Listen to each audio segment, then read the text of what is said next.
Now let's check out the upcoming week of games that we have, which also features a lot of renewing rivalries. Louisiana Tech will host Middle Tennessee for the first meeting between the two teams since 2000. Now both teams are led by quarterbacks in their first season with the program, with Middle Tennessee ranking 3rd in CUSA in passing offense and Louisiana Tech just behind them in 4th. Well, I think if you're Louisiana Tech, you got to get the loss of last week out of your mouth. You got to forget about it. The good news for them is they get Kenneth Dixon back. Kenneth Dixon, the running back, not only runs the football well, he is a threat catching the football. They've held him out the last couple of weeks because of that ankle injury. He's expected to be okay. And considering that Louisiana Tech threw over 300 yards versus an SEC team, they're potent offensively. Kind of a sidebar on this, I think it's funny. Coach Skip Holt says he's known Brent Stockstill since he was in diapers. Actually, Brent went to his quarterback camps. It's going to be a fun renewal of that game, but I think right now, if you're Louisiana Tech, you need to take care of business. But Middle Tennessee, huge game again to keep their bowl hopes alive. I look now at the film, and I see little Brent Stockstill out there running around playing quarterback, and I can remember him pretty much when he was in diapers. I can remember him when he was little.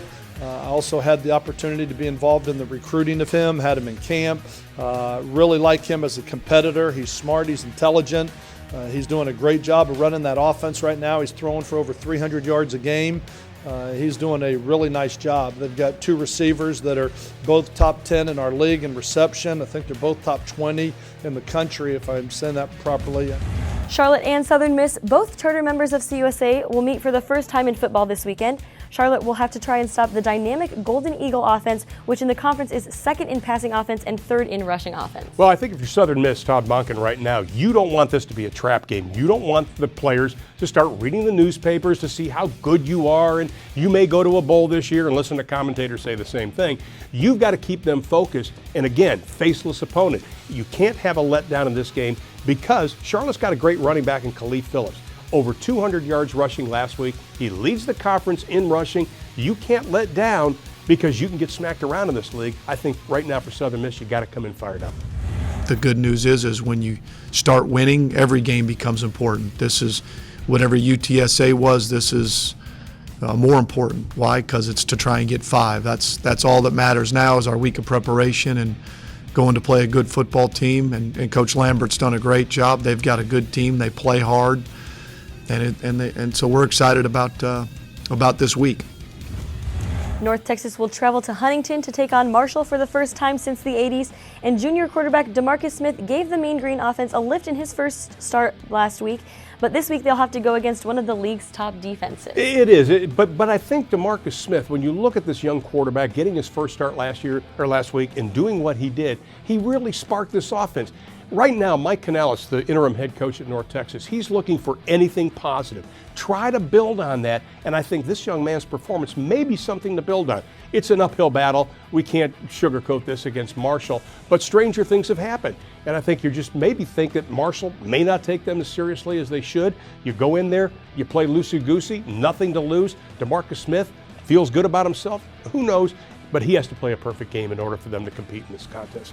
And FIU will host Old Dominion this week as the Panthers try to keep their perfect home record, while Old Dominion looks to build off last week's comeback victory over Charlotte. Well, if you're FIU right now, you've lost 3 of your last 4 games, and you've got to be a little bit concerned.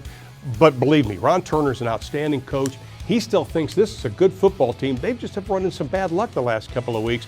But ODU right now, if they want to keep their bowl hopes alive, they have to win this football game, because whoever wins this football game, you got a leg up on going to a bowl, and you got a leg up on seeing more action in the postseason. If you lose this game, it's going to be difficult. This may be an all-out war in this contest. Then a big non-conference matchup we have this week features WKU, who's off to its best start since 2009. The Hilltoppers will face their toughest test of the season as they travel to face SEC opponent number 5 LSU. Well, everybody talks about stopping Leonard Fournette, who leads the country in rushing, over 200 yards running the football. That's going to be a big key. But having done games at LSU, that to me is the number 1 opponent. It is loud. The fans are crazy. It's just outstanding atmosphere to play a football game. I think Jeff Brom right now is saying, guys, you've got to overcome the crowd. You're not playing the crowd. You're playing the 11 guys on the other side of the field. They're probably piping in very loud music and crowd noise inside their practices. But you've got to overcome that. That's tough because it's an intimidating place to play. Listen, Western Kentucky's got the talent to beat them. There's no question about that. It's just overcoming the peripheral opponents they're going to be facing. Well, without question, this is something that all of our kids look forward to play a team that is top team in the country, not only talent-wise, but just right now they're leading the SEC undefeated at their place. It's just a great opportunity for our guys to go out there and have some fun and see how we measure up. Now looking at the full schedule of games, we also have a conference matchup between UTEP and Florida Atlantic where we will both be. Now, we already talked about Florida Atlantic, and Charlie Partridge has gotten that team much improved since the beginning of the year. But I think for UTEP, this is an important game. They're able to really take care of business at home at the Sun Bowl. Not many teams come in there and win. It's a tough place to play. But right now, I think Sean Kugler's had the week off. He gets Mac Leftwich back, the quarterback. He's been injured, played the first 3 games, hasn't played 3 games since. That's going to be huge, but that bye week, you got a chance to heal people up, but more importantly, they started moving people all over the place. Guys are going to be starting that haven't started before. I think this is a wake-up call for UTEP. Anxious to see what happens.